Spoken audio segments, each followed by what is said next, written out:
All right, y'all. Y'all might hear some background noise because I got my. Let me move this out the way. I won't need it anytime soon. As y'all know, man, my Rodecaster machine, my Rodecaster. I know y'all like, man, he got this old New Zealand broadband quality. My Rodecaster went down. It's just out of here. You know what I'm saying? Like I updated the firmware. I couldn't do nothing, and then it's just been problem after problem tonight. I don't know what's going on. But I'm still gonna give y'all some. I was supposed to be working on my other channel. StreamYard was not because usually this is what I used to do. I use. Oh, let me see. I need some of these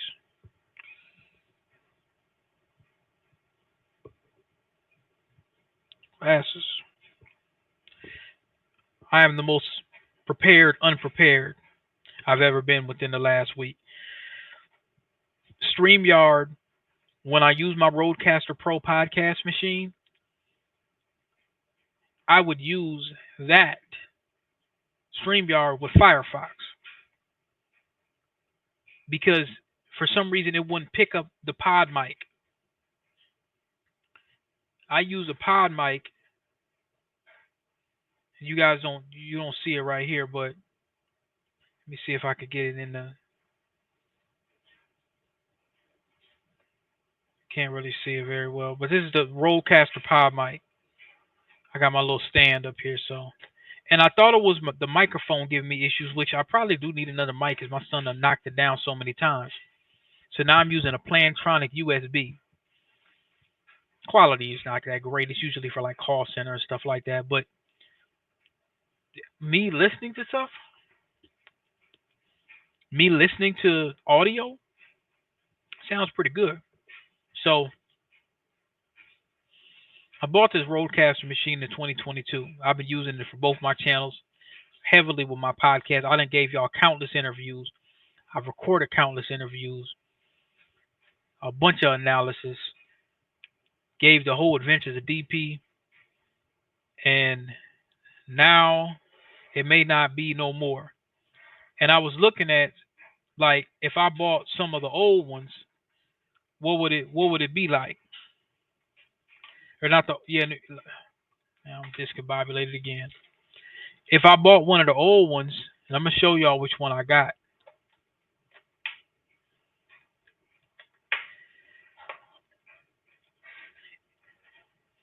This is the first edition.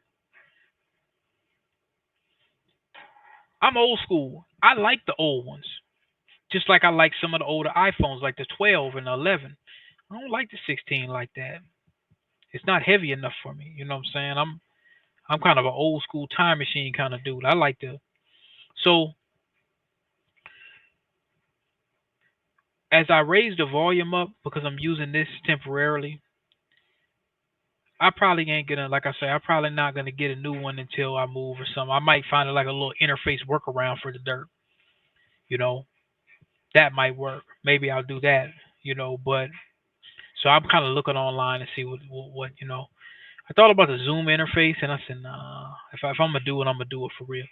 And I don't know if they sell these brand new. I would like to use the old one. I like the old one. It does everything I need to do. If I got to get the Rodecaster 2, I'll do it. But um, so anyway, I like to give game. It's always good to have connects. I was listening to a program not too long ago where they was talking about how like it's good for you. Everything should tie in. Your bank should tie in to this. Your automotive shop should tie in. Everything in your life should tie in. You know what I'm saying? So the person that I bought it from Sweetwater because I could have went to anywhere, but I bought it from Sweetwater. So I bought it from this guy, and this is my sales engineer, Austin Childress, and he's helped me out. You know what I'm saying? And I think he still works at the company. So I reached out to him and I said, "Look, man, Do you know of a place that repairs these? Because there's some custom people. Now it's out of warranty, so it don't really matter. But there's sometimes some custom people that will customize certain capacitors or certain things like off the market that might give you superior capacitors and different electrical components inside those boards. Because if you crack this open, all it is just a motherboard. That's all it is.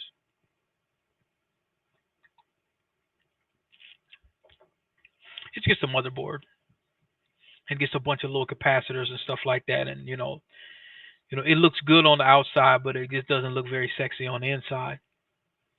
So that's one thing that I want to cover. And if you need the sales engineer, I mean, you could easily find it off Sweetwater yourself, but it's always good to have people that, because as you buy more equipment or you buy different things, and remember, this is a tax write off too, y'all. Y'all got to understand that was a tax write off. That was part of an expense because I used that in several different channels. I was using that, as far as an employment, contracting, all of that. You know what I'm saying? So, um, that's important. Uh, that's important to be able to, plug into and have different people, for different things. So, I was looking online and I was considering a couple different pieces of equipment, but I said, well, let me make a let me make sure that I picked the right thing. So now that the mic is not going to sound as good, it's going to sound more radio quality. Some people kind of like that, but me, I kind of like that real clear cut quality and whatnot.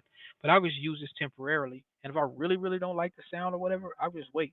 So you guys may not get that many videos out of me until I get my new equipment and stuff like that. So I don't know if it got dropped at some point in time. It probably just got old. So um, I'm trying to think here. Should I make this a story time or not? I won't make it a story time. I think we're just gonna do some random different articles and niggas kind of comment on a couple different things. Um, and we might do a couple different updates for stuff. But like I say, I'm so topsy turvy today that I'm not exactly sure how deep I want to go with a lot of different things. So so I'm not wasting no more of y'all's time. I've been following this site, so we'll talk about a couple different things. I've been following this site, okay, or not a site, but it's a game. I like Little Nightmares and all that kind of stuff. So there's this game that I've been following, a company called District 9 or Section 9. They are some of the developers from Little Nightmares, and I've really been kind of enjoying what Little Nightmares has done. So without further ado, I want to go ahead and play um, Section 9 Interactive's new trailer. Now, it's called The End of Abyss. Now, it's going to be coming out next year. They made a Master P Nipsey Hussle deal with Epic Game Store. So now the same people that did Play Dead, they also got their Nipsey Hussle Master P deal with Epic's Game Store. So we might want to look into that a little bit. But I just want to play this trailer. Fair use.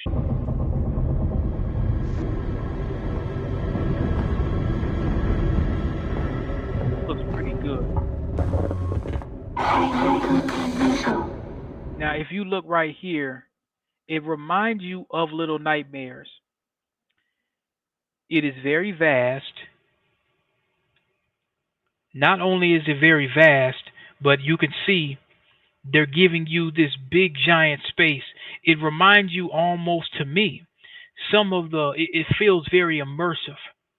Like when you were playing Little Nightmares, if any of y'all played Little Nightmares, man, Little Nightmares, it made you feel small and it made you feel like a kid and very, very vulnerable. That's what I appreciated about Little Nightmares. These are the same people now. It's the same people that developed Little Nightmares.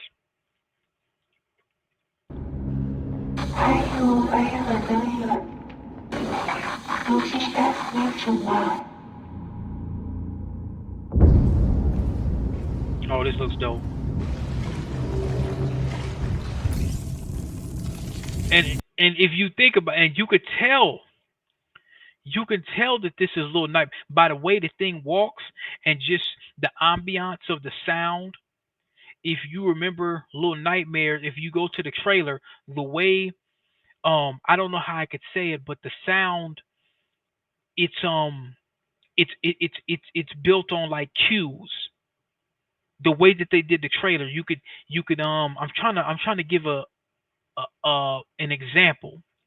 Maybe I'll play the Little Nightmares trailer and show y'all um what I'm talking about. But the music, whoever came up with the music and the background for this, you're gonna kind of see like it just really reminds you of those first couple little games there.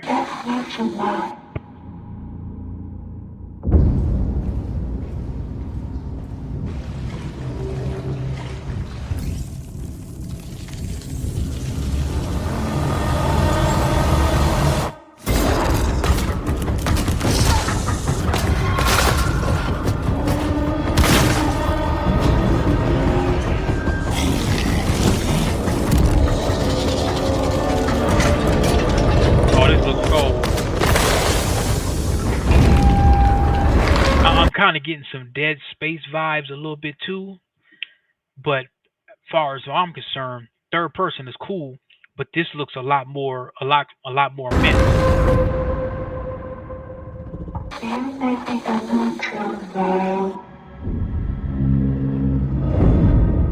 End of Abyss. That's it. So they looks like they used the Unreal Engine, Epic Games. So that's who published it. I'm gonna go on their Twitter and take a look a little bit more. Now, a lot of those indie games coming out of Europe, man, are really, really, really, really dope. Now, I've been following up on this for a while. Let me go down here and look at their thing. I think that's one of the gifs or the gifts, however you say it. I think the first one that I saw, it kind of looked like this. So this is November 19, 2020. Now, I'm trying to think, when did I first see, have I been following it this long? This is somebody, it says, check out the detailed analysis by Super Horror Bro. We neither confirm nor deny that any of the mentioned theories are correct. Mysterious new game from X Little Nightmare devs. Section 9, analyze. We might look at this one day. Let me go all the way back to where, let me see if I can go in the very beginning. That's what I'm trying to figure out. I want to kind of deep do, take a look at this. But that's kind of crazy when you think about it. Let me give myself. Y'all know how I'm late to the game. I'll let something simmer. I let my gumbo simmer for about 4 to 5 years. Anybody that knows me, I let my gumbo simmer. I might let it simmer 7 years. When Limbo came out, I see my homie playing that, and then he told me about Inside. Limbo, I think I had played Limbo, maybe beat it or almost beat it, and then Inside came out, and he said, "Man, Inside." He showed me the trailer Inside, and I was so creeped out I couldn't buy it for a while. It had that effect on me.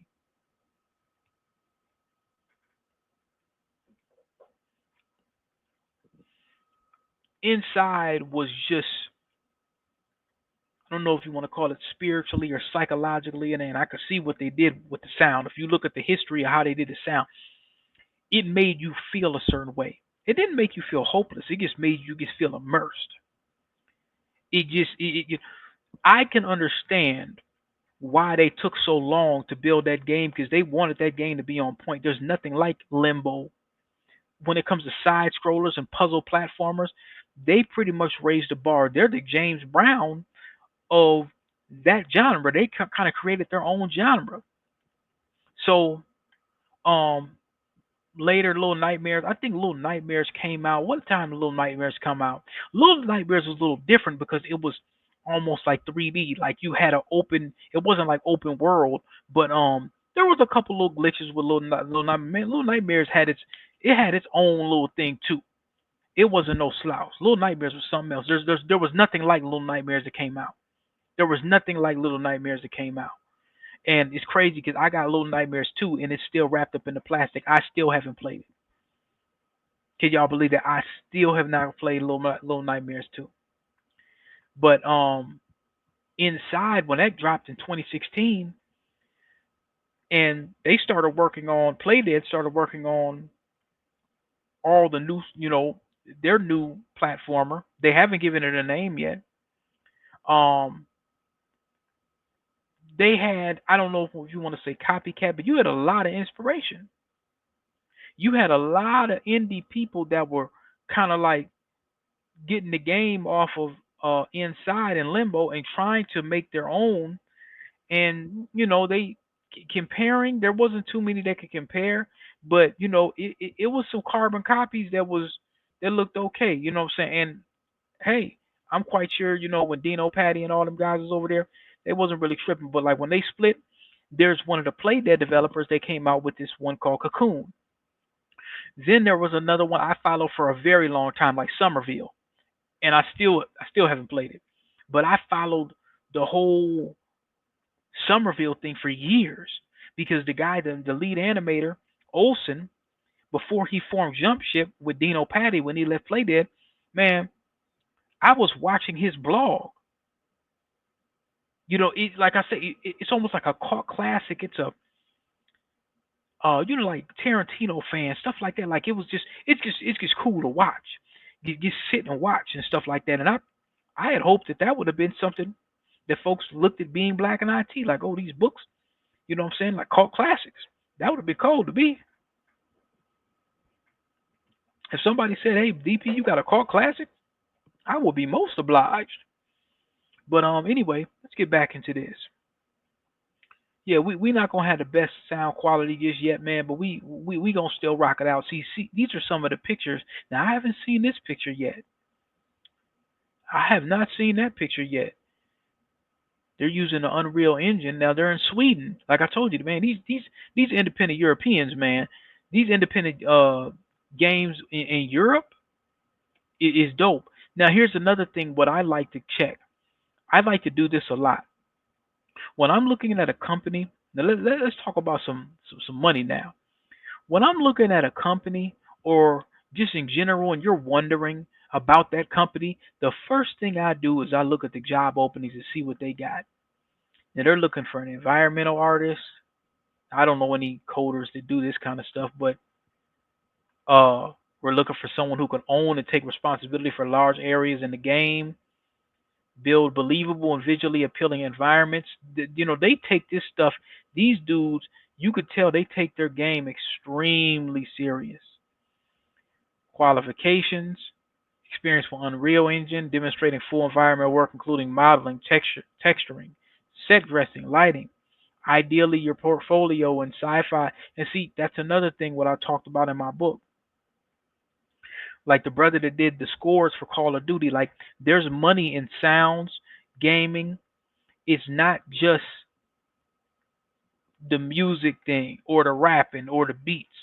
There's there's another side of tech. There's development with games. There's development with gaming sound. There's some people that all they do is make sounds, not just beats and music, but actual sounds, like a skeleton getting cracked or whatever. There's people that make that stuff. Now, I'm not really sure how royalties and all that works or whatever. That's another deeper dive you would have to have with someone else. I'm not the person to have that discussion. I just know a little bit, but man, you can you can make money with sounds. Now check this out. 3D artists. For this job, these are just things I do. Traditional art skills, you're passionate about games and you're a fan of dark sci-fi such as Alien, Blade Runner. I love that. Ghost in the Shell, I never really mess with that. I don't know a lot about Ghost in the Shell. I may have to check that out. But um yeah, you know what I'm saying? That's one of them kind of things, man, where it's worth taking a look. This is my role thing. I had to go to a KB. This is something.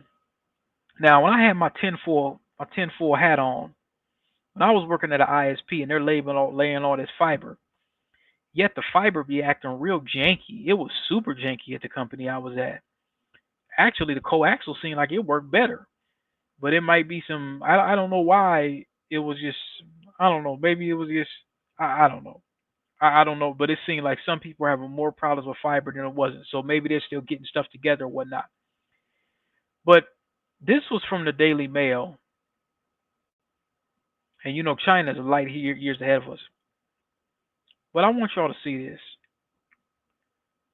21st century wiretap. Spies could use fiber optic broadband cables to eavesdrop on people from over half a mile away, the study shows. Now, researchers in China have developed a system that picks up sound at one end of a fiber optic cable and transmit audio at the other.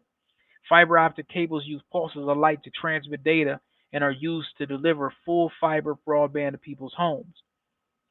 But they're sensitive to changes in environmental pressure, which could be caused by the acoustic waves such as sound from someone speaking, a potential security risk. When I put that tinfoil cap on, like my homie was like, man, you have the tinfoil cap with the tinfoil car in the tinfoil garage. I do. When I had mentioned this, I think I mentioned this in my book at one point. When I had mentioned this, I said, man, I think that this fiber optic stuff, they might be able to listen to you. Well, I guess it was good to keep that tinfoil on because, look, it says the new study was conducted by researchers at Tsinghua University, Beijing, and published on the preprint server REVE or whatever it's called. They said optical fiber networks are widely deployed all over the world, which not only facilitates data transmission but also provides an opportunity to obtain additional information. Remember when I was talking about them forensics when it comes to eavesdropping? They might start using these in RICO charges. They might already be using. This is crazy. We think that just our phones just be listening in and stuff like that. Man, you'd be surprised. Let me see. Oh hell. Hold on. Look at this. My tinfoil. Yeah, these people ain't BSing, man. They're not lying. Man, look at this. The optical fiber network has become a worldwide infrastructure. In addition to the basic functions in telecom, its sensing ability has attracted more and more attention. In this paper, we discuss the risk of household fiber being used for eavesdropping and demonstrate its performance in the lab. Using a 3-meter tail fiber in front of the household optical modem, voices of normal human speech can be eavesdropped by a laser interferometer and recovered at 1.1 kilometers away. The detection distance limit and system noise, man, this is some Disney Daredevil stuff.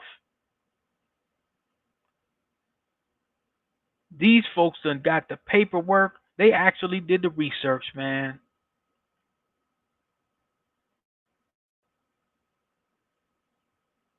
These applications of optical fiber networks, including earthquake detection, urban traffic flow monitoring, underground geological structure exploration, have positive impacts on people's production and life. However, it brings some potential security problems which should be considered carefully. Yeah, and this is the study. It says the Chinese team created a system that detects changes in light that occur when someone speaks near optical fiber. Now, this is the paperwork right here. I think I'm about to steal this. Yes, I am.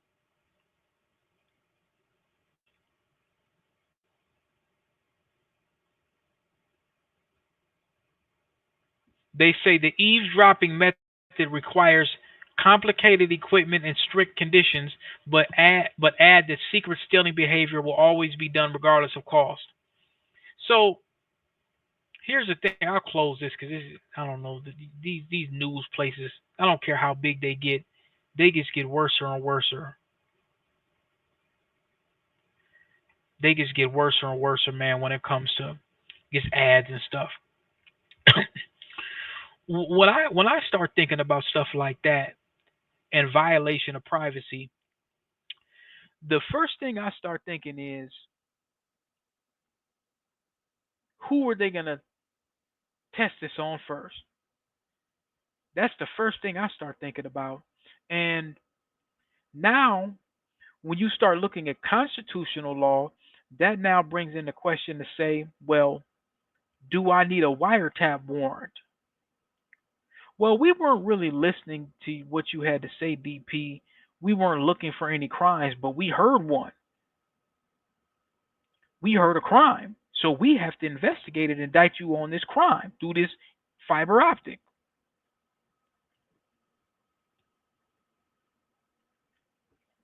It's going to need a ton of polishing. Oh, they're working on it. Remember, technology, whatever they're telling you that they got or getting ready to do, they've already been doing a lot of it maybe 5+ years ago. They're not going to let the public know completely all the time. So now that brings me into another thing. And I was actually going to leave that for like another segment. But when people get on the internet, like they got this case out there in Louisiana, brothers escaped, they got out, and they was in New Orleans, they broke out. But they can get the metadata. If you post a picture, they can get the metadata and kind of track where they think you were at. They call Facebook Fedbook for a reason. But I think that they could get that metadata and they could find out where you at. If they really want to find you, they could find you.